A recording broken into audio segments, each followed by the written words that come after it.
This video was requested by members of my audience. Now, I'm taking a little bit of liberty based on the original request, but what we really need to unpack is kind of where are we headed with respect to automation and robotics and AI.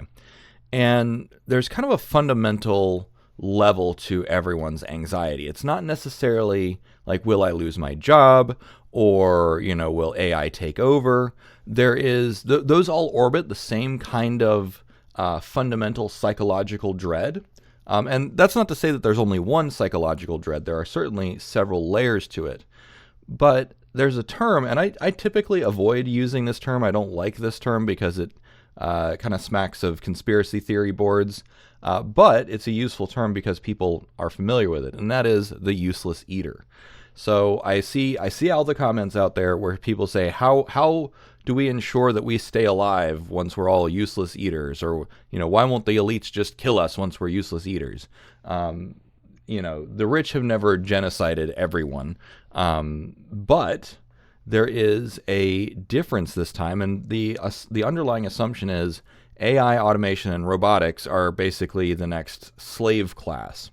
They don't demand, rights. They don't demand pay.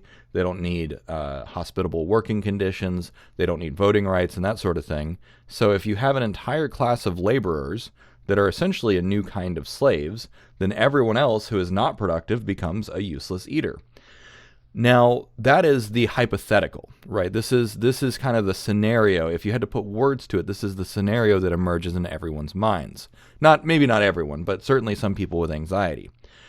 And the reason that this is a problem, and the reason that it even feels eminently plausible, even if you don't fully agree with that scenario or that wording, is because the fundamental fabric of society is based on a two-way exchange between the individual and society. I contribute to society and I get something back. So the contribution for most people right now is labor, right? You produce something of value and you get money in return, but it's not just about getting money. It's the fact that we are social monkeys, or apes technically. We have social ape brains, and it means that our sense of self-worth is highly predicated upon our value to society. And so really the fundamental, most primitive anxiety is, I'm not going to be valuable to society, therefore I'm going to be a useless eater. I'm not going to have any purpose. So it's not that work gives you purpose. It's not that a career gives you meaning. It's that the fear is I won't have any way of validating my existence to the rest of the human tribe. That's kind of what I think is really, really at stake here.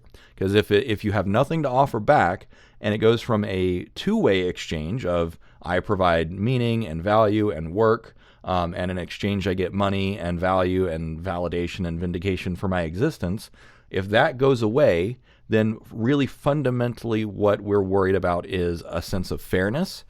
Even if you don't necessarily agree with society today, it doesn't matter because you're an ape, right? So if you're not valued by society, even if you hate society, everyone wants to be valued by society.